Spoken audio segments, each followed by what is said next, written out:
¿Qué tal? Muy buenas noches para todos. Bienvenidos a esta nueva edición de Sin Hilo, un miércoles muy cargado, con mucha información que nos viene casi sobrepasando por la velocidad y el contenido que viene aportando. En principio vamos a avanzar algo más y a profundizar algo más, no sobre lo que ha pasado en la última semana en materia de títulos, porque el hoy y ahora es el que nos ocupa, pero en principio vamos a hacer una referencia a lo más reciente respecto de la toma del Ministerio de Educación por docentes autoconvocados en Rawson.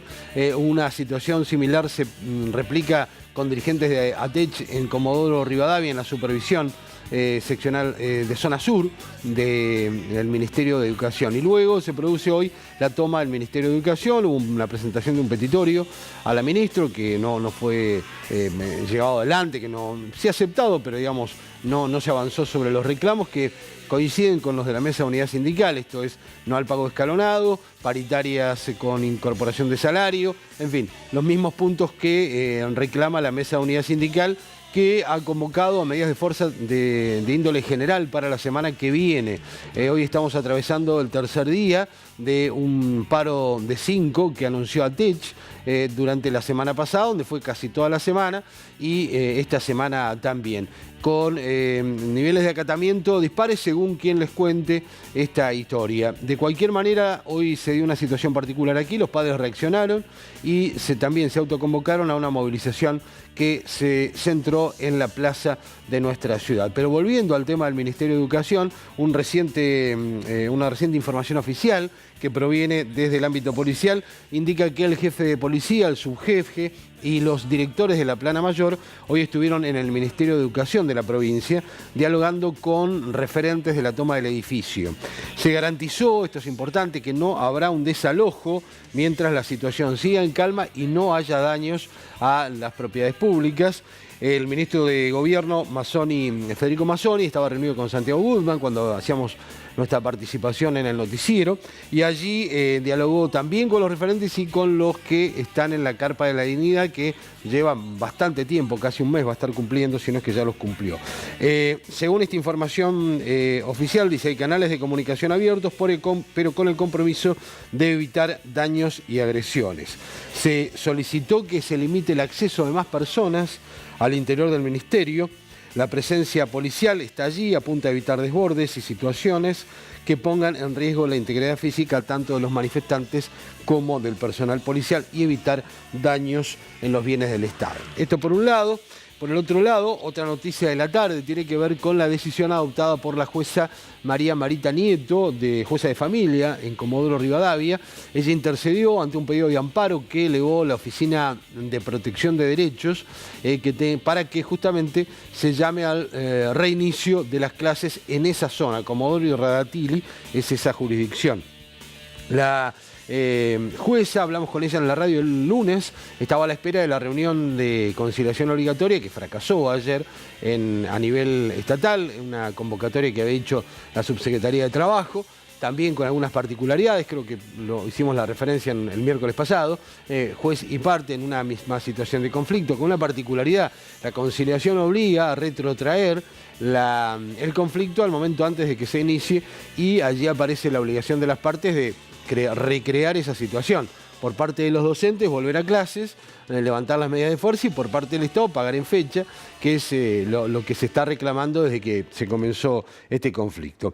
Dice la jueza, lo leo, estableció un fallo que establece la prohibición de suspender el dictado de clases con motivo en medidas de fuerza adoptadas gremialmente. Insisto, la prohibición de suspender el dictado de clases con motivo en medidas de fuerza adoptadas gremialmente en todos los niveles de Comodoro Rivadavia y Radatili, debiendo los docentes cesar en las medidas de fuerza, cualquiera sea su modalidad, que impidan la normal prestación del servicio de educación bajo apercibimiento de imponer sanciones pecuniarias o de otra índole a fin de vencer la resistencia a su cumplimiento. Intima también al Ministerio de Educación a aportar respuestas que que contemplen el reclamo gremial a fin de garantizar el derecho a la educación de los niños, niñas y adolescentes. Se hace lugar así a la medida cautelar que explicábamos al principio de esta apertura. Pondera la medida que el bien jurídico protegido, en este caso por sobre otros, es el derecho a la educación de los niños, niñas y adolescentes de la ciudad que ven afectado el ciclo lectivo. Bueno, con las medidas de fuerza y demás. Hace un ratito, en declaraciones periodísticas, el dirigente Santiago Goodman de ATECH, por supuesto, explicó, como era de prever, que no iban a dar lugar al fallo de la jueza Nieto. Dice, la decisión política a priori, explicó a medios de prensa comodorenses, es no hacer caso al dictamen, dijo Goodman. Respecto a la toma del Ministerio de Educación, Goodman explicó que hemos puesto al abogado del sindicato a que siga a la fiscal de turno para saber si se emite una orden de desalojo. No hay ningún pedido de desalojo por parte del gobierno y pide controlar entre todos que acá nada se rompa. Aquí hay una particularidad. Según la información, la toma del ministerio corre por cuenta de un grupo de docentes autoconvocados, no, digamos, bajo la órbita gremial, y por eso estimo yo las aclaraciones que hace o los pedidos que hace Santiago Goodman.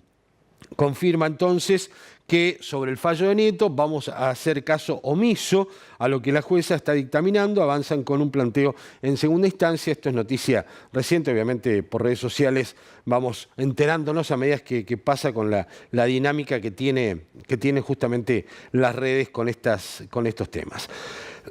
Este es un tema central, en un marco, insisto, de mucha tensión, creo que agravada con los sucesos ayer de Puerto Madryn, donde los docentes fueron objeto de agresión policial, como se vio vastamente, no solamente en nuestras imágenes, sino también a través de redes sociales y demás, en momentos en que el gobernador Arcioni intentaba retirarse de un acto de inauguración de viviendas, se le impidió el retiro y allí se produce este enfrentamiento con los que estaban reclamando en el lugar y que aparte, bueno, durante todo el discurso silbaron insistentemente al gobernador Arcioni. La verdad que una situación de muchísima tensión. Desde aquí nuestra solidaridad con Gustavo Buentelaf, colega de muchos años en el medio periodístico, que también lo vimos siendo objeto de empujones y agresiones bastante serias a Gustavo. Así que desde aquí por lo pronto hacemos esta salvedad. Así que bueno, estos son los títulos de apertura, las informaciones que, insisto, vienen con mucha velocidad.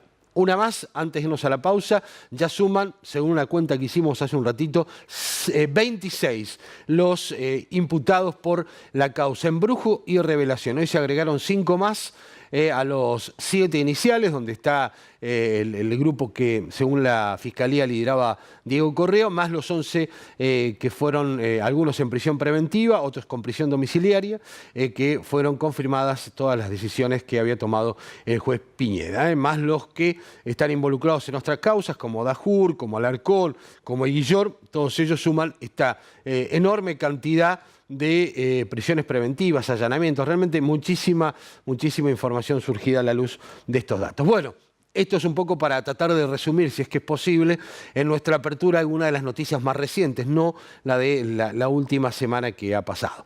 Con esto vamos a ir a nuestra pausa y ya comenzamos con el desarrollo de lo que tenemos preparado para hoy.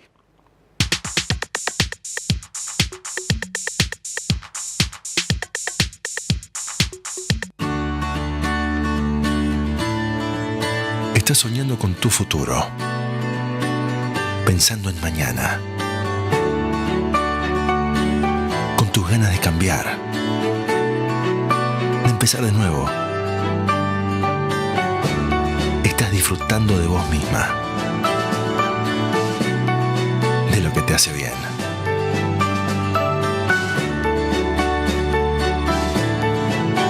Estás viviendo tu libertad, tu estilo,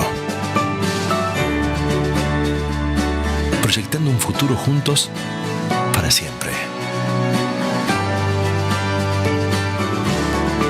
Estás cumpliendo tus sueños y nosotros somos parte. Viví feliz. Viví Grupo Caleta. Existen muchas maneras de disfrutar. Gaseosas Madryn te propone descubrir un nuevo horizonte, una nueva experiencia. Vinoteca Buena Cepa, para que todos los sentidos puedan encontrarse con las mejores bodegas del mercado. También regalos empresariales y una atención personalizada. Vinoteca Buena Cepa, San Martín 778. Teléfonos 447-2825 y 447-1783. Cada decisión importante, tenemos el mobiliario adecuado.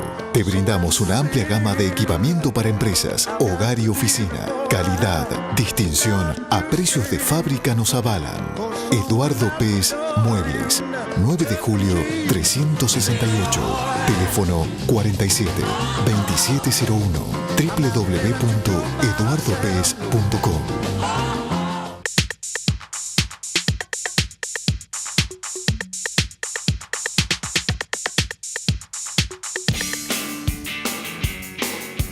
Bien amigos, iniciamos este nuevo bloque de Sin Hilo, tal como lo anticipábamos cuando estábamos en el noticiero. Nos acompañan Yanina León y Sofía Araujo. Yanina es la hermana de Gastón y bueno, ustedes saben lo que se ha conocido ya como estado público, la falta desde hace una semana. Vamos a confirmar estos datos de Gastón. Hay una intensa búsqueda de su persona, así que nosotros, digamos, oficiamos también de extensión a esta búsqueda que hacen todos sus familiares.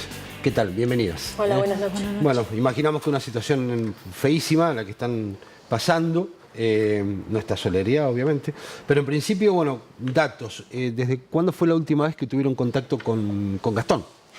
Mi hermano está desaparecido el día jueves a las 3 de la tarde, más o menos. Mañana una semana. Sí, mañana es una semana. Mañana una semana. ¿Y el contacto con usted fue ese jueves o fue en días antes? No, conmigo fue mucho antes, pero con mi mamá fue ese jueves. Bien. Bueno, ¿cómo es tu relación, Sofía, con...? Yo soy la hermana de él igual. También, son Sí, hermanos. somos ¿Son una hermanas familia directas. muy grande? Sí. Somos 8 hermanos. 8 hermanos. Ustedes 5 dos. mujeres y 3 varones. 3 varones. ¿Gastón qué edad tiene? ¿Qué es, digamos, en el número de hermanos? ¿Cuál es? Gastón tiene 32 años y es uno de los del medio, ¿no? Sí. Del medio. Bueno, cuéntenos qué saben, qué pueden aportar, qué han hecho estos días. Cuéntenos un poco cómo esta situación, que no le quiero preguntar cómo la están pasando, porque obviamente la respuesta es obvia, ¿no? Así que bueno, un poco qué han estado haciendo. El día viernes mi mamá hace la denuncia de la desaparición de mi hermano. En la comisaría segunda, creo que el día 27 empiezan a hacer pericias en su casa. ¿Vivía solo? Él vivía solo. Bien. En su auto, que estaba estacionado ahí en su casa, con el estéreo prendido y las luces prendidas. Sí. Que un amigo llega a las 4 de la tarde y va y apaga el estéreo y las luces y piensa que él estaba ahí, como él muy querido en el barrio, se crió ahí en la casa de mi abuela. ¿De dónde son? ¿De qué barrio son? Las 150 Sí, viviendas. sí. Y Él vive ahí. Él también vive en ahí. la 150. Sí, en la casa de mi abuela. En la casa. Sí. Bien. ¿Vivía solo? Sí. Ocasionalmente. ¿Solo? Sí, Sí, solo, solo, tiene un solo, hijo, solo. pero vivía solo. Vivía solo. ¿Esto les llamó la atención a ustedes también del auto Sí. estacionado, luces Sí. prendidas? ¿Era eso, lo hacía o no le pasaba? No. Por ahí dejaba el estéreo prendido, pero era porque, como decían los amigos, se iba a comprar o estaba por ahí hablando con algún vecino. ¿No les llamó la atención que estuviera así el auto? Sí.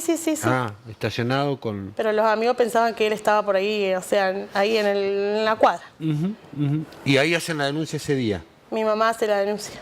Y esperaron, tiene que esperar la policía, ¿no? 48 horas, ¿no? Sí, Una cosa así. para hacer un peritaje en su casa, que fueron la policía con perros canes. ¿Y hay algún dato que...? No, hasta ahora no hay hasta nada. ahora no. Por ahí me estoy metiendo en la vida íntima de la familia, pero a veces Gastón se perdió un par de días, o a ustedes esto, digamos, les llama la atención porque siempre tenía contacto con Siempre ustedes. avisaba él cuando se iba, siempre, o le avisaba a mi mamá o nos decía a nosotros, pero nunca desapareció ni 2 días. Él lo llamábamos o algo y él no decía dónde estaba. Tenía, digamos, con ustedes una vida social siempre porque juntos, digamos, sí, comida. comía todos los días con mi mamá él.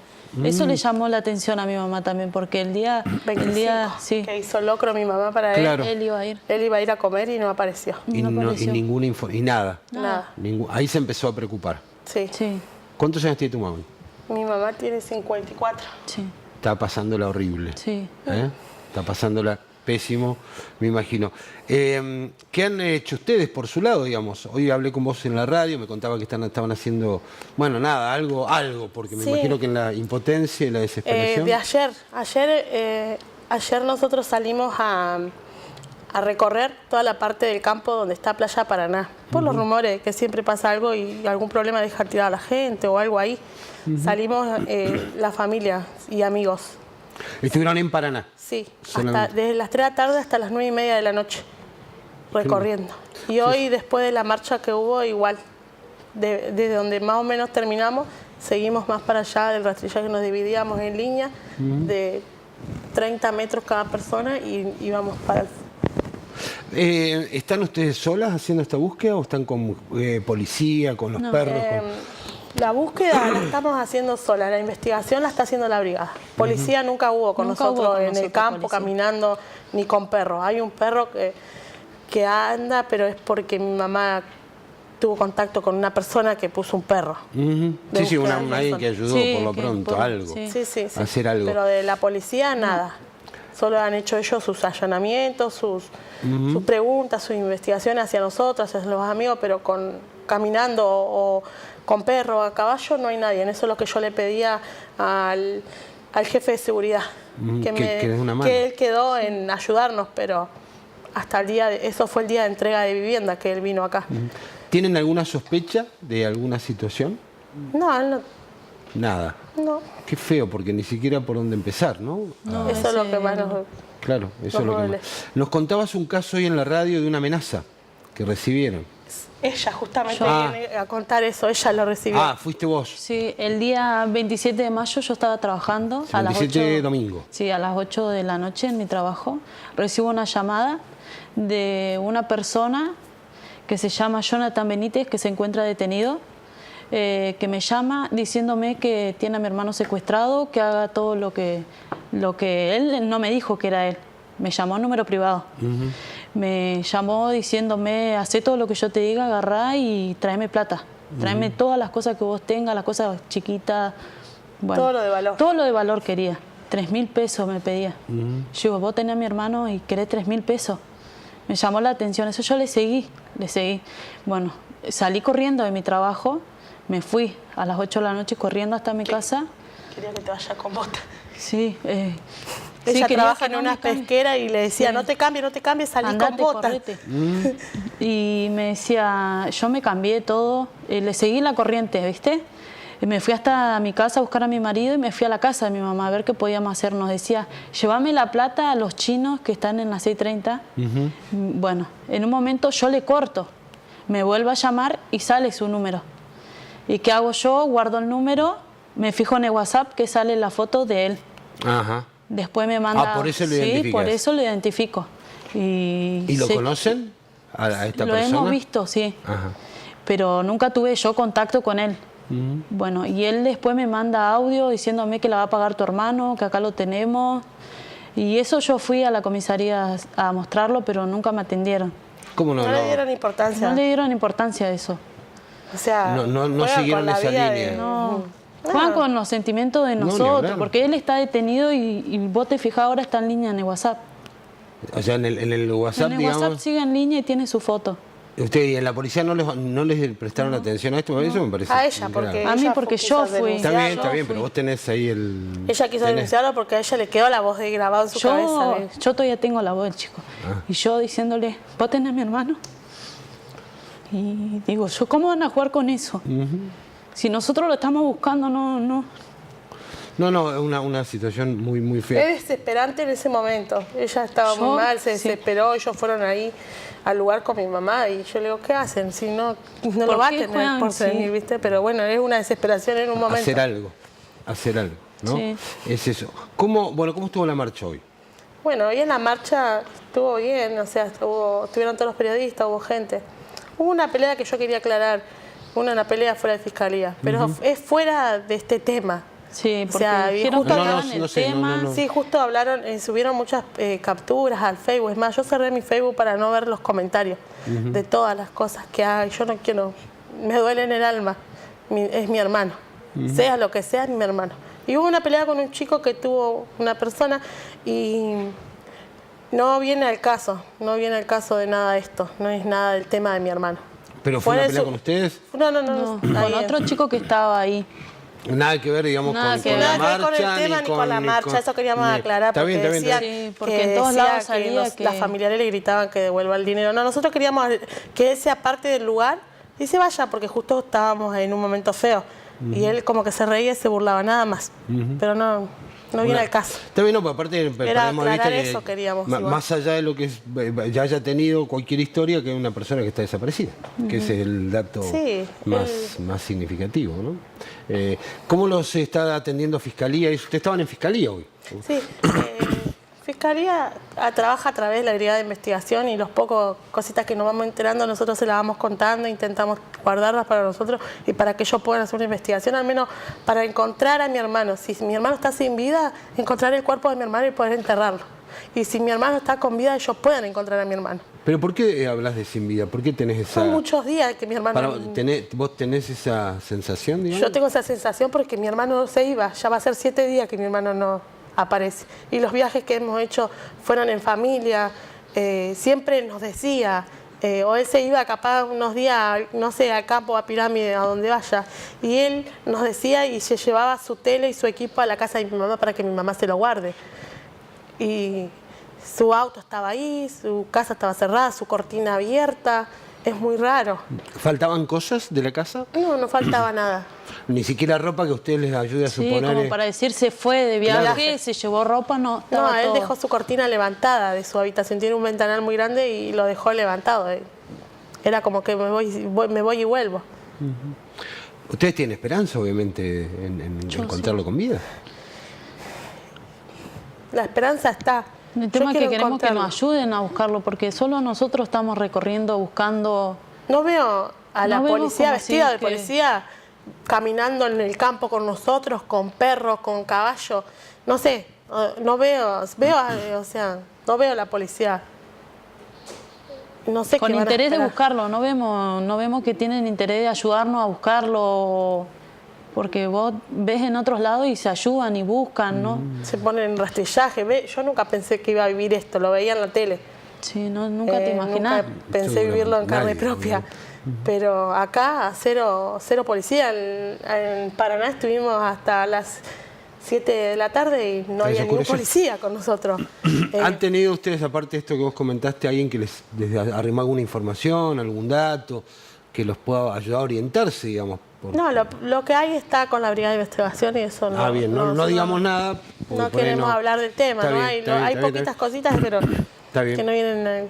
Que no viene al caso y no es el lugar para ventilarla. Yo quería ofrecerles el espacio para escucharlos, para que también la gente se interiorice. Hay una persona desaparecida, ese me parece. Sí, si alguien lo vio o alguien sabe algo, que se acerque a hablar con mi mamá, con la policía, no sé. Él tiene un hijo de 8 años, su hijo lo está esperando. Bueno, nos acompañamos, queríamos escucharlas y tenerlas en este espacio. No queremos profundizar más porque sé que es un momento feo el que están pasando y hacerlo público también es por ahí traumático. Gracias igual por venir a un programa Gracias en a vivo. vos por invitarnos. Y bueno, nada, queríamos un poco exponer ante la comunidad lo que les está pasando a la familia León, la búsqueda que tienen desesperada de Gastón. Desde el jueves pasado yo tenía un dato erróneo, mañana se cumple una semana, y bueno, la búsqueda está de alguna manera tendiendo con la Brigada de Investigaciones y Fiscalía. La familia está buscándolos, los ubican como si alguien tiene una información. Hay que ser cuidadoso también con lo que se cuenta, ¿no? ¿Cómo los ubican? Bueno, nosotros tenemos esto de acá un teléfono. Ahí eso. está el teléfono de mi mamá, de que tu mamá. es 284 No sé si te arribas hasta ahí. 96 18 22. Ahí vamos a ver si por ahí nuestra... Y si no, alguna comisaría. que más veas. fácil. Sí. La policía está La policía al tanto de está al esto. tanto de todo esto. Gracias a las dos y bueno, que salga gracias. lo mejor posible todo. Muchas Muy gracias gentil. a vos. Hemos conversado con Sofía Araujo, hermana de Gastón León, y con Yanina León, también hermana de Gastón, sobre esta falta que desde hace más de casi una semana le está faltando en su familia, muy sospechoso por parte de todos los que aquí están contando y con un caso de información errónea en el cual fue objeto Sofía. Nosotros hacemos la pausa y seguimos en algunos minutos.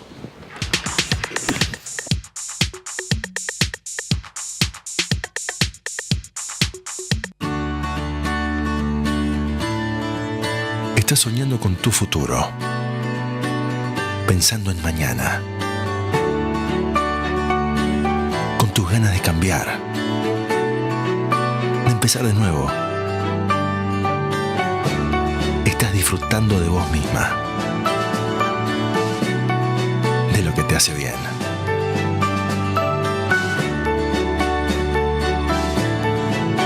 Estás viviendo tu libertad, tu estilo, proyectando un futuro juntos para siempre. Estás cumpliendo tus sueños y nosotros somos parte. Viví feliz. Viví Grupo Caleta. Existen muchas maneras de disfrutar. Gaseosas Madryn te propone descubrir un nuevo horizonte, una nueva experiencia. Vinoteca Buena Cepa, para que todos los sentidos puedan encontrarse con las mejores bodegas del mercado. También regalos empresariales y una atención personalizada. Vinoteca Buena Cepa, San Martín 778. Teléfonos 447-2825 y 447-1783. Cada decisión importante, tenemos el mobiliario adecuado. Te brindamos una amplia gama de equipamiento para empresas, hogar y oficina. Calidad, distinción, a precios de fábrica nos avalan. Eduardo Pez Muebles, 9 de julio 368. Teléfono 47-2701. www.eduardopez.com.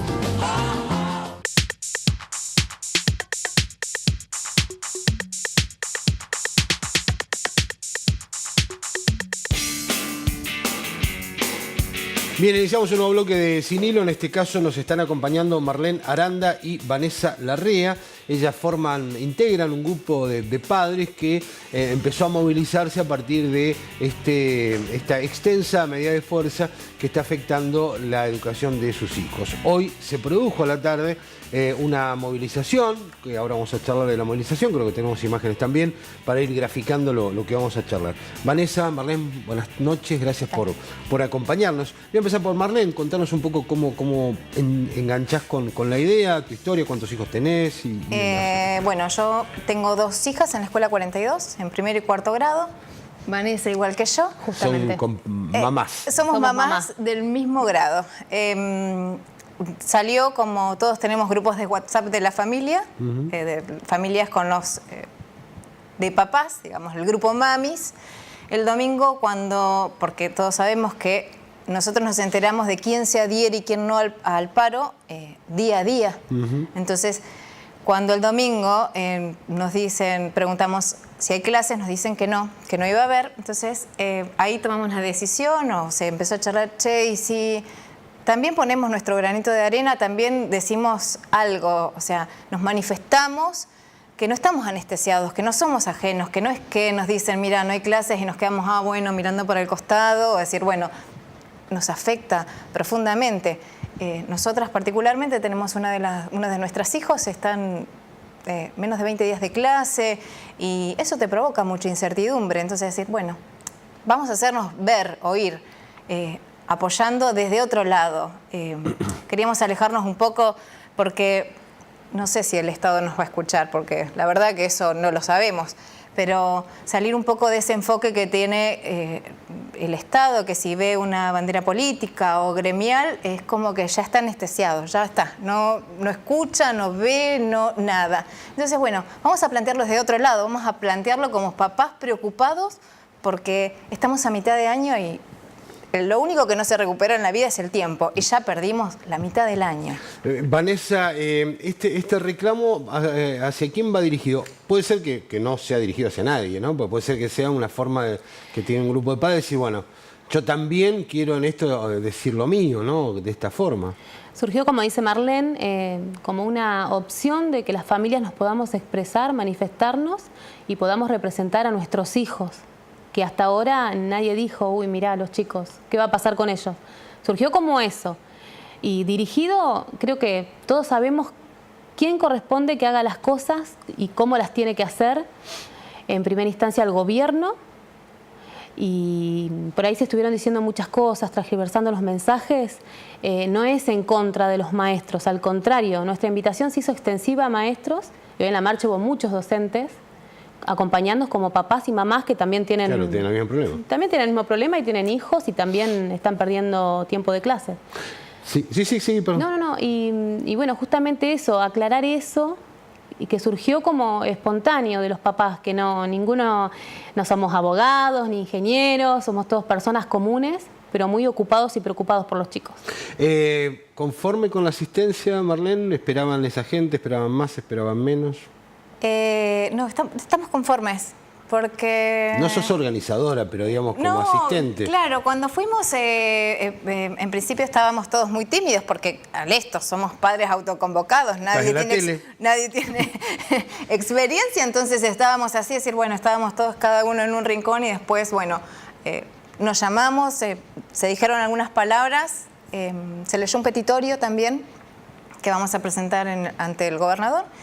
Y la verdad es que nos sorprendimos gratamente. ¿Van a seguir, Vanessa, haciendo estas marchas? Hoy me preguntaba una mamá lo mismo. Ojalá que no tengamos que hacer más marchas, que fue lo que le contesté. Ojalá que no. Pero como vemos lejano que se solucione, en lo posible sigamos haciendo marchas. Nosotros teníamos muchos deseos de ir a Rawson a hacer la marcha de padres. Pero bueno... ponerse de acuerdo tan rápidamente y como vos decís, no tenemos experiencia, no estamos acostumbrados a hacer estas cosas, a salir a la calle. Bueno, si es necesario tendremos que ir a Rawson. Tenemos algunas imágenes ahí en este momento de lo que fue la marcha de hoy, de padres autoconvocados y madres autoconvocadas. ¿El petitorio qué dice, Marlene? Más o menos. Bueno, plantea esto, el derecho a la educación, en primera instancia, que se está viendo vulnerado. Básicamente se pide esto, se habla de la ley, decimos que... estoy mirando las imágenes y me distraje. No, pedimos por que los chicos puedan acceder a su derecho a educarse, que los maestros puedan estar en las condiciones que tienen que estar en las escuelas. También pedimos por el edificio. Por la parte edil. Sí. Y bueno, y todo en los mejores términos. Sí, por lo que yo entiendo del petitorio es al gobierno, ¿no? Es dirigido al gobierno. El petitorio se va a elevar al gobierno. Es dirigido al gobierno. Digamos, porque a veces, digamos, depende cómo se lean las cosas o se saquen de contexto. Mucha gente, Sí, fue nutrida. La verdad que fueron chicos, fuimos todos y fue emocionante. Y escuchar a los chicos que querían volver a la escuela. Por eso se transmitía esto de que vayamos todos con respeto, con educación para pedir educación y con respeto a los chicos que iban a estar presentes, porque son muchos chicos lo que había. Sí, claramente la responsabilidad de la educación es del Estado, del gobierno. Esto, digamos, no hay mayor duda ni discusión ni nada que se al respecto, digamos, para ponerlo. No es contra el gobierno, sino es un reclamo lógico de un ciudadano, de ciudadanos, con un derecho que no está siendo aplicado y tienen que hacerlo. Hace un ratito salió esta resolución de una jueza de Comodoro a partir de una presentación de la Oficina de Derechos y Garantías. En el caso de ustedes, esta alternativa judicial se habló, ni siquiera se sobrevoló, era la idea de manifestarse en principio, o también pasó por la organización, digamos, este tema. En algún momento también hablamos de la medida de presentar también un recurso de amparo, se habló, creo que todos hablamos de recurso de amparo en algún momento porque todos estamos desesperados a ver qué se hace, cómo encarar el tema. Y cuando se habló, bueno, sabíamos el precedente de Comodoro y estábamos expectantes a ver qué pasaba con esto. ¿Y por ahí siguen esta idea? Y sí, ¿no? Es muy factible. Es muy factible porque, bueno, ahora con lo que sucedió y que se está llevando a cabo, a lo mejor igual no tengamos que presentar nosotros porque se puede hacer extensivo a toda la provincia. Sí, o por ahí la misma oficina puede actuar por su lado. Obviamente las dos tienen trato con los docentes, con los docentes de sus hijos. ¿Cómo han reaccionado ellos ante esto que seguramente vía WhatsApp se habrán entrado? Estuvieron invitados, sí. Los invitamos y bueno, estuvieron muchos maestros de la escuela. Puntualmente la maestra de nuestros hijos de primer grado también estuvo, como mamá. Y Cuando No, surgió a esta veces- idea, en realidad ella esperaba, dijo que esperaba que nos manifestáramos, que los padres nos manifestáramos. Pero bueno, creo que había muchos docentes había muchos apoyando. docentes. Tenés de todo. También tuvimos casos de que cuando viralizamos el banner que había, hubieron docentes o no docentes que empezaron a un poco a atacar porque pensaron que era una contramarcha con los docentes y... Por lo que yo entiendo, el pedido está bastante alineado con el reclamo docente. Sí, por Sí, supuesto, que porque arreglen cuando los edificios, uno... que les paguen y bien y en fecha. Cuando No, uno no pide, es muy- pide a favor de la educación pública, por ende, está pidiendo por los maestros y por los edificios seguramente también. Sí, sí. Por supuesto. O sea, no Nosotros veo un queremos reclamo que... hacia el gremio para que, bueno, levanten las medidas de No, fuerza, el no. petitorio o el No, gobernador. no. Totalmente. Por eso pedíamos que fueran como familias y que no fueran los gremios, porque queríamos algo en paz, civilizados, poder expresarnos y que los chicos también nos vieran y vieran a sus maestros dándoles un buen ejemplo y verlos a los padres también todos tranquilos, pidiendo algo para ellos, para todos. ¿Cuántos días me decías sin clase? En el caso, bueno, ahora, claro, cada familia atraviesa una situación Sí, individual, sí, ¿no? sí. Nuestras hijas de primer grado no llegaron tienen entre 25 y 26 días de clases en lo que va del ciclo lectivo. Claro. Primer grado. Encima primer grado. Primer grado. Como todo, tenemos un... Bueno, de toda mala experiencia uno tiene que tratar de sacar lo bueno. La verdad es que tenemos un grupo de padres que está muy comprometido con la educación de sus hijos y entonces nosotros como padres vamos a hacer un taller. Para los chicos. Para los chicos. Para los chicos, Para para que... tratar de cubrir esa ausencia que claro. en este momento es la del Estado. Porque ellos necesitan aprender a leer y escribir seguro este año. Sí, sí. O sea que usted, el grupo del aula, digamos, Sí. van a tener Claro. esa reacción.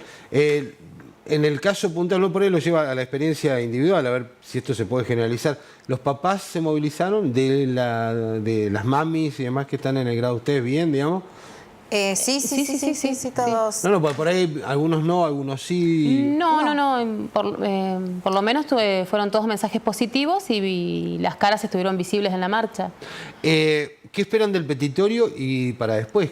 Viste que uno cuando hace cosas también imagina escenarios posteriores, digamos, y reacciones personales a partir de esos sí. escenarios.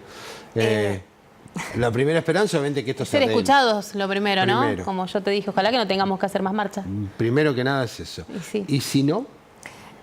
Antes de irnos a Rawson, porque sería muy engorroso, hoy otra mamá, porque nos encontramos con mamás autoconvocados, padres autoconvocados de la Escuela 222 también, Claro, mira, que ellos tienen una lucha hace mucho Tremendo. tiempo, lo cual fue enriquecedor la experiencia. Más allá de la marcha en sí, es eso, de encontrarnos con otros padres, con otras realidades. Ellos por la escuela. Ellos por la escuela. Entonces, bueno, y decíamos que en algún momento hacer un abrazo simbólico a lo que es la manzana de la escuela... No, ese es... No. ¿No? No, chicas, no vemos internas. No estaba hablando de la marcha del viernes, sino que de eso que habíamos hablado, de hacer en algún momento, como antes de hacer otra marcha, hacer un abrazo a toda la manzana de la escuela 42, porque en realidad ahí está el núcleo de la educación, donde tenés supervisión. Bien, claro. Entonces, ojalá que no tengamos que hacer otra vez, sería encarar más que la plaza, hacer un abrazo simbólico en algún momento Una acción. Tal cual. ¿Pero esa acción está decidida? No, la estamos hablando, porque eso surgió de una mamá de la Escuela 222, que el viernes nos invita a hacer un abrazo simbólico a la Escuela 222. Entonces, bueno, como que nos dio una idea... ¿Y marcha del viernes? ¿Alguien dijo? ¿Hay una marcha? ¿O yo te escuché mal? Nosotros no fuimos hablamos invitados. de otra marcha. Correcto. Bueno, yo les agradezco la visita, conformes entonces con lo que pasó. ¿Cómo se conectan otros padres? Digamos, el vehículo que utilizaron ustedes fue redes sociales, digamos. Redes sociales, Nosotros WhatsApp nos enteramos así. redes sociales. Nos redes llegó sociales. de esa Grupos forma, de redes digamos. sociales, sí. Alguien nunca se sabe dónde empieza estas cosas ni quién la empezó, pero dónde va a terminar tampoco, ¿no? Bueno, empezamos las mamis... Empezamos las mamás de primer grado de la Escuela 42 y una mamá diseñó el flyer que se compartió y después lo compartimos en las redes sociales. ¿Cómo alcanzan el petitorio a Rawson? ¿Cómo se hace el trámite? ¿Lo lleva una persona? ¿Va un grupo? Vamos a ir un grupo de padres. Bien. Igual, ante lo que está pasando hoy por hoy, no te voy a mentir, tenemos un poco de miedo. La idea era ir mañana a llevar el petitorio, pero como está todo tan candente... ¿Al Ministerio iban o a Casa de Gobierno? Íbamos a ir en Parece que principio... a Casa de Gobierno se había dicho. Bueno, sí, puede ser. Bueno, pero si no, Bueno, claro, no está, está el Ministerio tomado, por eso me Por imagino eso. la preocupación. Entonces nos dijeron que bueno, que esperáramos pero bueno, en breve, a más tardar la semana que viene, queremos entregar el petitorio. ¿Se han comunicado otros padres de otros lugares con ustedes? Sí, De de otras Palma. escuelas. De otros lugares de la provincia, te pregunto. no. Porque la marcha, yo no sé si ha pasado, creo que ha pasado en algunos lugares también, de marcha autoconvocada. Bueno, por lo pronto el petitorio, sí, me querías No, decir algo. entre en realidad por Facebook, unos padres de Trelew decían, miren qué bueno lo que está pasando en Madryn, podríamos imitar la idea en Trelew. Eso sí nos llegó y nada, y que quedamos en ponernos en contacto en algún momento. ¿Ese petitorio, o sea, lo firmaron los asistentes? ¿Esa fue la mecánica? Sí. Firmaron los padres que estuvieron en la marcha. Que estuvieron en la marcha. Se puso a disposición. La gran mayoría que pudo firmar, ¿no? No, buenísimo, para, digamos, le da contenido, le da respaldo al pedido. Pero bueno, tiene que ver con que el Estado se ponga los pantalones y haga lo que tiene que hacer. Tal cual. Básicamente. Gracias por la visita. No, gracias a vos por invitarnos. Muy, muy gentiles. Hacemos la pausa nosotros, ya volvemos.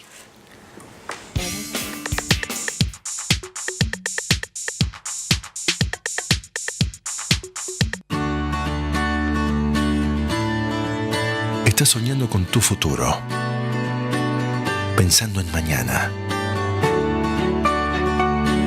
con tus ganas de cambiar, de empezar de nuevo. Estás disfrutando de vos misma, de lo que te hace bien.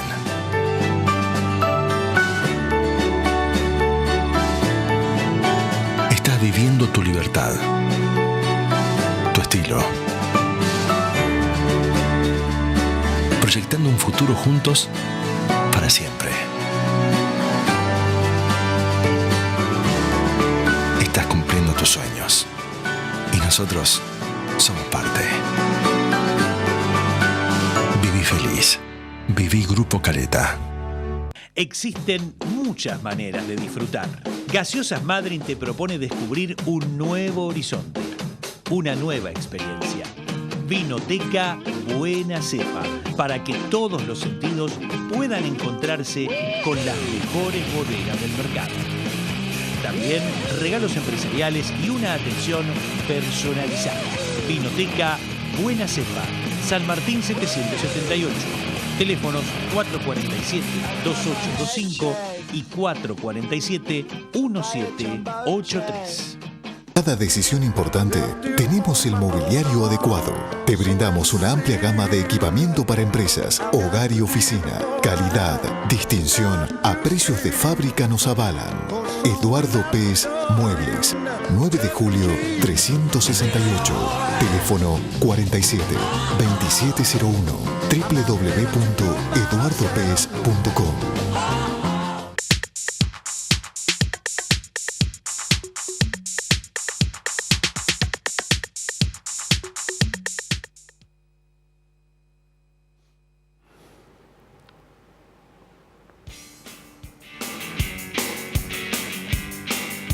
Bien, vamos a estar en el tramo final de nuestro programa y vamos a compartir con ustedes una entrevista que le realizamos al juez Daniel Rafecas. Estuvo en Madryn presentando el libro El crimen de tortura. El hombre en la nota que vamos a compartir explica un poco el contenido del libro, pero habla sobre otros temas que tienen que ver con el estado de la justicia argentina, el estado de la forma en que se actúa, en fin, realmente una nota que nos ofreció Rafecas muy interesante y como siempre nos ayuda a entender algunas cosas. Así que los invitamos a compartir esta entrevista con el juez Daniel Rafecas.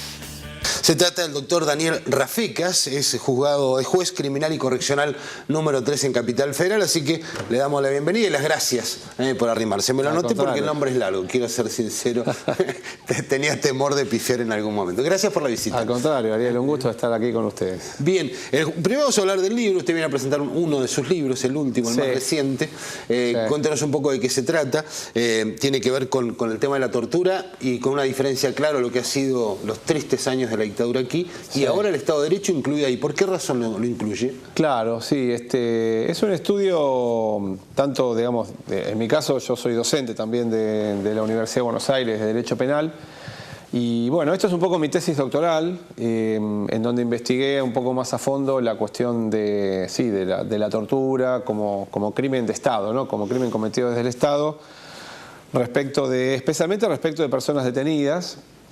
Y entonces, bueno, sí, efectivamente, la mitad de la investigación tiene que ver con lo que ocurrió durante la última dictadura, en centros clandestinos, lo que hoy se está revisando judicialmente en todo el país en los últimos 15 años.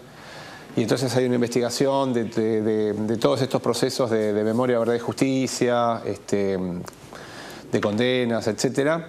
Y la otra mitad es, dejando atrás un poco la cuestión de la dictadura, en democracia. O sea, lo que me propongo demostrar en el libro es cómo aquellas prácticas de tortura usuales y sistemáticas de la dictadura, de alguna manera se las arreglaron, esas prácticas, para continuar en estos últimos 30 y pico de años en la postdictadura, ¿no? Hasta el día de hoy, digamos. Eso le iba a preguntar, Sí. ¿se extiende hasta la actualidad? Se extiende hasta la actualidad, Y la verdad que eso es gravísimo, digamos. Es un panorama muy, muy desalentador. Yo creo que es una gran deuda pendiente que tenemos en la democracia argentina. Ponernos todos de acuerdo, digamos, en el orden nacional, en los órdenes provinciales, jueces, fiscales, políticos, legisladores, bueno, en los medios de comunicación, en la educación, ponernos todos de acuerdo para luchar y para, de una vez por todas, digamos, erradicar la tortura y los malos tratos, sobre todo en cárceles y comisarías, ¿no? Que la verdad que sigue siendo sistemático. Esa era la pregunta. Y aparte, si esa tortura es con personas que están con sentencias, que están en procesos judiciales, o es una práctica que si entraste a la comisaría o entraste a la cárcel, en la cárcel uno imagina que ya tiene un proceso, pero en la comisaría es enseguida como una práctica, digamos, con un protocolo, es aplicar tortura. Diría que, bueno, no siempre tortura, pero malos tratos, que es como, ¿no? La tortura serían los casos más graves. Pero malos tratos, que son apremios ilegales, vejaciones, lamentablemente para muchos cuerpos policiales y muchos cuerpos penitenciarios, tanto a nivel provincial como a nivel nacional, sigue siendo, lamentablemente, como vos bien decís, Ariel, una especie de protocolo de actuación, ¿no? Y en ese sentido, bueno, si bien ha habido progresos, porque es innegable que ha habido progresos, por ejemplo, en el orden federal, el Servicio Penitenciario Federal está conducido por un civil desde hace algo así como 10 años. Hay algunos, ha habido algunos avances, sin embargo, lamentablemente, esta realidad sigue existiendo. Lo vemos en las denuncias y en los medios de comunicación, ¿no? Que de tanto en tanto aparecen situaciones. ¿Y la respuesta de la justicia, doctor? Digamos, en la época de la dictadura había una especie de silencio o mirada hacia otro lado. Claro. No había nada que hacer. No había nada que hacer. ¿Y el respecto del Poder Judicial ante esas denuncias? Bueno, ese es uno de los temas centrales del libro. Lo que yo detecté fue que desde el 83 hasta mediados de los 2000, o sea, durante mucho tiempo, la regla era la impunidad con respecto a delitos de torturas y malos tratos. Es decir, en general los tribunales penales teniendo un papel de convalidar, en definitiva, o de no castigar, no perseguir, no interesarse en la persecución penal de estos delitos. A partir de mediados de los 2000, es decir, hace muy poco en términos históricos, esto comenzó a cambiar. Hubo fallos de condenas por torturas y malos tratos en la provincia de Buenos Aires, en la ciudad de Buenos Aires, en Córdoba, en Tierra del Fuego y en otros lugares, en Río Negro. Hay un fallo interesante del Tribunal Superior de Justicia. Empezó a revertirse de la mano de la presión internacional, porque estos son delitos que afectan, digamos, también compromisos internacionales. La Argentina fue condenada 3 o 4 veces en la Corte Interamericana por crímenes de tortura cometidos en nuestro país. En democracia. Claro, en democracia. Caso Bayarri, caso Bueno Alves, caso Arruga, caso Bulacio. Con lo cual, tanto la Corte Suprema de Justicia como los tribunales superiores de las provincias toman nota de esta vigilancia internacional sobre el tema y entonces han empezado a ejercer presión sobre los tribunales inferiores y bueno, esto de a poquito empezó a rendir frutos. Yo en el libro tengo identificadas o relevadas unas 25 sentencias de condenas en los últimos 10 años, entonces es como que se abrió un camino muy, muy bueno porque esto genera mucha prevención. Y precedentes, digamos. Precedentes y prevención, es decir, policías y penitenciarios que hacen estas prácticas frente a casos de condena, lo van a pensar 2 veces antes de volver a hacerlo. ¿Y qué condena les cabe cuando son, digamos, en esa sentencia que van presos, obviamente los inhabilitan su condición? Usted sabe que, Ariel, que la ley penal argentina, cuando termina la dictadura, el primer proyecto de ley que manda el presidente Alfonsín a comienzos del 84 al Parlamento es una modificación del Código Penal. Y entre otras, la propuesta de aumentar la pena del delito de torturas de 3 a 10 años a 8 a 25 años. Es decir, en la Argentina, hasta el día de hoy, es en la misma, exactamente, veo que tenés idea, muy bien. Es exactamente la misma escala penal que la del homicidio simple. Mínimo 8 años, máximo 25. Es decir que la severidad que tiene que contempla el legislador de los hechos, bueno, tiene que ver con que lo que se afecta es la dignidad humana en la tortura, ¿no? Entonces, cuando hay una condena de torturas, el mínimo son de 8 años de prisión y entonces los autores van presos. De hecho, hay casos, hoy en día hay casos emblemáticos en todo el país que hay con penitenciarios o con policías que están detenidos en Salta, en Rosario, en Buenos Aires. Pero por ahí es un poco grosero lo que voy a preguntar. En la tortura, si bien uno entiende el concepto de tortura, ¿hay diferentes niveles, si se quiere, para que sea aplicable esta condena de 8 a 25? Siempre es tortura, ¿eh? No. Es una muy buena pregunta. Ese es un tema clave de este tema, lo que vos estás preguntando. Porque exactamente lo que caracteriza la tortura es la intensidad en el sufrimiento que se busca y que se le impone a la víctima. Por ejemplo, el pasaje de corriente eléctrica, submarino, lo que se llamaba la picana, ¿no? Las maniobras de ahogamiento con bolsas o con agua, las quemaduras de cigarrillos, los simulacros de fusilamiento, colgamientos, palizas feroces, las palizas de A5, de A10 penitenciarios con borceguíes, con palos, que hoy en día el método de tortura, Ariel, en la Argentina más común, 3 de cada 4 casos son palizas brutales. Ese es el método de tortura. 3 de 4 casos. 3 de cada 4 casos son de torturas, son de palizas. De 3, de 5, de 10, de 20 agentes penitenciarios, policías, en un calabozo, en un pabellón, hostigando, castigando a una víctima que está esposada o que está desnuda, que está fuera de combate y recibe palos, golpes y fracturas. Y bueno, no hay nadie que... O sea, no es que tuvo una acción de violencia que tuvieron que contener, no. El método es que abren el calabozo y entran. Sí, o más allá de que los puede haber provocado, pero los oficiales no pueden responder con una cosa de tortura, por supuesto. No tienen que sancionar, castigar como corresponde por reglamento, pero... La cuestión es que, entonces, le decía, la tortura está reservada para los casos más intensos y más graves. Los malos tratos que no llegan a tener ese nivel de intensidad quedan encuadrados en otra figura penal, que es la de los apremios ilegales o vejaciones, que tiene una pena de 1 a 6 años. Es una pena mucho más baja y que normalmente no genera el encarcelamiento del penitenciario. Bueno, y ahí entonces está la sensibilidad del tribunal o del juez en establecer en cuál de los 2 delitos encuadrar el caso, ¿no? A veces es difícil establecer el... ¿Y los fiscales cómo actúan en esos casos? Bueno, digamos, no hay juicios. Es una pregunta muy importante, porque los fiscales tienen un papel fundamental acá. La mirada que yo tengo, y yo he trabajado muchos años en el Ministerio Público, también con estos casos, incluso... En general, los fiscales no han estado a la altura de las circunstancias, es decir, no terminan de tomar conciencia de la enorme importancia que tiene investigar estos casos. Muchas veces casos que son torturas, si un tribunal, por ejemplo, condena por apremios o por otros delitos menores, los fiscales no apelan y entonces eso queda ahí.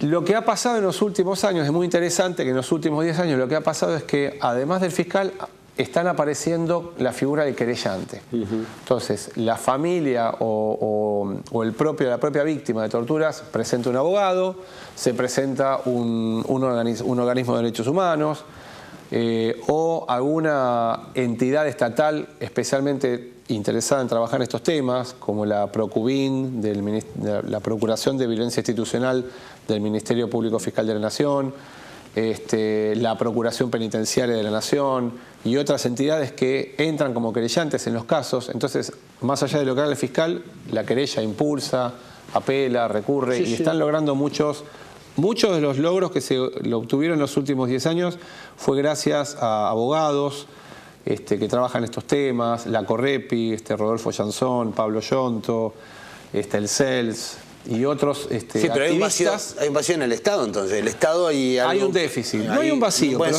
pero hay un déficit.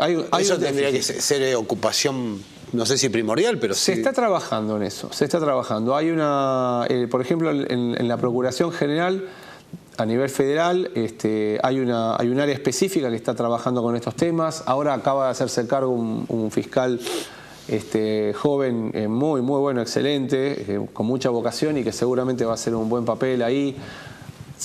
Hay un déficit en el papel del Ministerio Público Fiscal, pero bueno, es cuestión de trabajarlo. Pensé que uno pensaba que en diciembre del 82 había... Del 83. Del 83 esto había empezado a terminar. Sí, pero incluso... exactamente, como vos decís, incluso, y esto reforzado por el hecho de que al año siguiente, en el 84, el legislador puso esta pena de 8 a 25 años. Hubo juicio a la Junta, juicio a la Junta, con esto se terminó. Paradigmático. No, lamentablemente no, sigue siendo una realidad hasta el día de hoy. Es como si la larga mano de la dictadura o de la cultura autoritaria en este aspecto todavía existiera entre nosotros. Cuando usted citaba las fechas de los cambios y demás, decía a partir del 2000, también debe haber una cuestión de recambio generacional fuerte allí, de gente, de jóvenes que estuvieron en otro ámbito, ¿no? Sí, esto sin duda, como ha pasado con todo y en el ámbito comparado también, ¿no? Se vio también muy fuertemente con la experiencia del nacionalsocialismo en Alemania, que hubo que esperar 30 años para empezar a cambiar las cosas. Y acá, bueno, también esto es ¿Pero estamos bien encaminados? Yo creo que sí. Sí. Yo sobre todo veo en las nuevas generaciones mucha vocación, un espíritu militante. Una cultura democrática. Es decir, en mi caso, por ejemplo, yo tengo 50 años. Yo casi todo el colegio secundario lo viví en dictadura, con lo cual... y algunos habrán quedado después... Yo soy como la generación bisagra. Yo tengo mucha fe en las siguientes generaciones, ¿no? La generación que me sucede a mí, 5 o 10 años más jóvenes. Y de hecho es cierto lo que vos decís, es decir, los fiscales que van asumiendo, los jueces que van asumiendo, tienen otra mirada, otra sensibilidad respecto de este tipo de cuestiones, les resulta intolerable estos sucesos, y entonces hay otra actitud frente a estas investigaciones. También hay que decirlo que es hasta constatable, por lo menos, por ejemplo, en las grandes ciudades, en Buenos Aires, en La Plata, en Córdoba, en Rosario y en otras ciudades, Mendoza, que hay también un contagio de los jueces, fiscales, funcionarios que trabajamos en el Fuero Federal. Hay un contagio de la experiencia que adquirimos por los procesos de lesa humanidad. Claro. Y somos los mismos jueces y fiscales que después tenemos que, por ejemplo, investigar casos de torturas actuales. Ariel, los delitos son los mismos. Sí, eso es lo tremendo. Hay secuestros ilegales de chicas que ejercen la prostitución, de vendedores y de inmigrantes ilegales, detenciones ilegales. Hay, por supuesto, los métodos de tortura. O sea, la tortura es la misma, el sufrimiento que ahí padeció. Nace, digamos, la inquietud, cuando te encontrás con, digamos... Esto que la comparación como esto pasaba. Sí, en general la inquietud viene por la preocupación por los abusos de poder en el marco del sistema penal, ¿no? De lo cual, por supuesto, en la dictadura fue el momento, digamos, apoteótico así, pero Pero, por supuesto, la preocupación de que estas prácticas persisten ahí escondidas adentro de algunas agencias, ¿no? Como las agencias penitenciarias y policiales. Y diría que a nivel nacional se ha avanzado bastante y en las agendas provinciales lo veo todavía que está muy atrás en las preocupaciones. Falta mucho por hacer en ese sentido. Dos temitas generales para ir cerrando nuestra charla. El descreimiento de la sociedad en la justicia tiene que ver con estas acciones que la justicia no responde rápidamente, en tiempo y forma. ¿Coincidís que hay un descreimiento de la sociedad en el Poder Judicial? Bueno, en parte sí, en parte no tengo dudas que tiene que ver con la lógica burocrática con la que lamentablemente funcionamos, porque yo no soy ajeno, por supuesto. Tanto los jueces como los fiscales, todo lo que es la estructura de la justicia sigue siendo una estructura muy pesada, llena de rigorismo, de formalidades, de trabas, de idas y vueltas, lenta, escrita. En el ámbito federal es increíble. Seguimos con un sistema inquisitivo, con un sistema escrito. Yo no tengo audiencias orales, es toda audiencia escrita que demoran meses porque depende muchas veces de los defensores o de los fiscales o de los querellantes. Entonces las respuestas, como punto de partida, las respuestas casi siempre llegan tarde, para bien o para mal. Y entonces esto ya es un punto muy claro en contra, digamos, ¿no? de la percepción que tiene la opinión pública sobre la actuación de la justicia. Que la verdad que se puede reformar y se puede agilizar, y esto, lejos de constituir un aumento del costo, sería al revés. Claro. Sería al revés, es decir, pasar a la instancia oral, ahorrás papel, ahorrás tiempos, ahorrás recursos humanos. Y de hecho esto es así porque yo tengo colegas, doy clase también en la Universidad de Rosario, al mes pasado estuve en Santiago del Estero, donde ya se ha implementado la oralidad, y todos los colegas nos dicen lo mismo. Dice, ¿cómo puede ser que hayamos tardado, no sé, 40 años en ir a en pasar a las audiencias orales? No se gasta en papel, se hace todo con pendrive, con disco rígido, teleconferencia, por internet y demás. Daniel, bueno, siguiendo un poco los casos que han pasado por el juzgado que conducís, hay muchos mucho impacto público, mediático, y muchos, y por ende de impacto político, muchos de ellos. La intromisión de la política en la justicia es un intento permanente, constante, ha ido cambiando, es algo que no cambia, esté quien esté en el gobierno. Mirá, mi experiencia personal, yo tengo ya, ahora en octubre voy a cumplir 14 años como juez federal, es decir que pasé varias administraciones, varios gobiernos. La injerencia política es relativa, es decir, puede ser que en algún momento, en algún caso puntual, nunca en términos personales, no es que te vienen a patear la puerta o te llaman por teléfono. A mí por lo menos eso nunca me pasó. Sí puede ser que alguna persona que está en un lugar de poder político haga manifestaciones, a veces antes de resolver y casi siempre después de resolver, ¿no? A favor o en contra de lo que uno resuelva. Pero yo no he visto, salvo algún momento puntual, ponele lo de Vudú con Chicone, aquella conferencia de prensa, cuando yo había dispuesto el allanamiento en la casa. Pero bueno, salvo alguna cuestión así que fue realmente grotesco y grave, en general la cosa no se sale de los ámbitos. Que fue más parecía hasta personal. Sí, eso fue un momento, digamos, excepcional. Pero después la cosa no se sale mucho de los carriles institucionales. Pero en lo que sí yo veo, dejando de lado la cuestión de los políticos o de los que ejercen cargos políticos, en gobierno u oposición, lo que yo sí veo es los medios de comunicación. Sí, los periodistas, los grupos medios, ahí sí, eso yo lo que veo es una creciente influencia a través de editoriales, a través de periodistas que escriben títulos, noticias, las interpretaciones, las miradas que tienen a veces de cómo resuelven los jueces.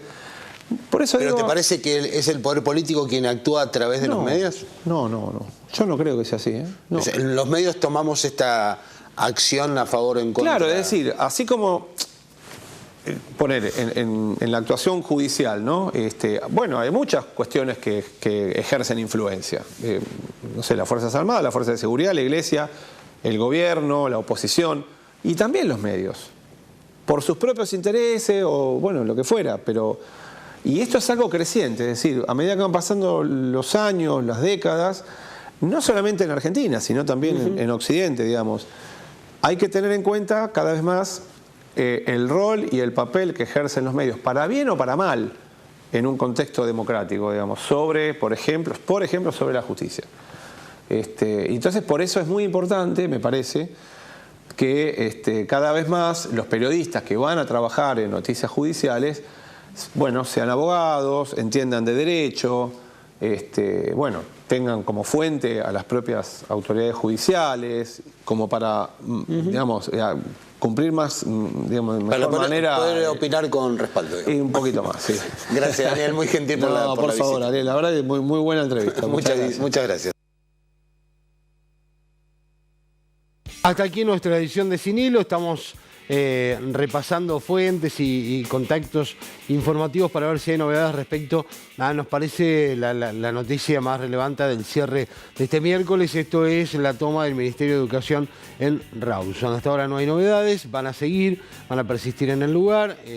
Ha habido algunas charlas con funcionarios tratando de hacer hincapié en la preservación de los bienes públicos y la integridad física de las personas. Podríamos decir una toma pacífica del Ministerio de Educación. No le quita tenor a la información, no le quita fuerza al hecho de que el Ministerio de Educación está tomado en la provincia del Chubut. Un dato importantísimo y a la espera de la reacción del gobierno por lo que está pasando ahí, por lo que está pasando en Comodoro con la jueza Nieto y por lo que yo imagino va a pasar en otros lugares de la provincia a partir de la determinación de la jueza Nieto. Esto siente un precedente en primera instancia, pero recordemos, son los padres quienes de alguna manera decidieron llegar a la justicia esta inquietud y la Oficina de Protección de Derechos actuó, pero también lo obliga al gobierno a a modificar las condiciones en que se está desarrollando esta situación de conflicto con los gremios estatales, pero claro, con la situación en la educación que es la que uno tiene más adelante, más en primer plano, porque involucra a familias, es distinto, por ahí la situación es grave para todos los empleados estatales, pero allí apareciera como con más densidad, pero sin embargo es igual de grave para todos. Con esto cerramos nuestra edición de hoy y nuestro encuentro se va a repetir en 7 días. Gracias por acompañarnos. Muy amables.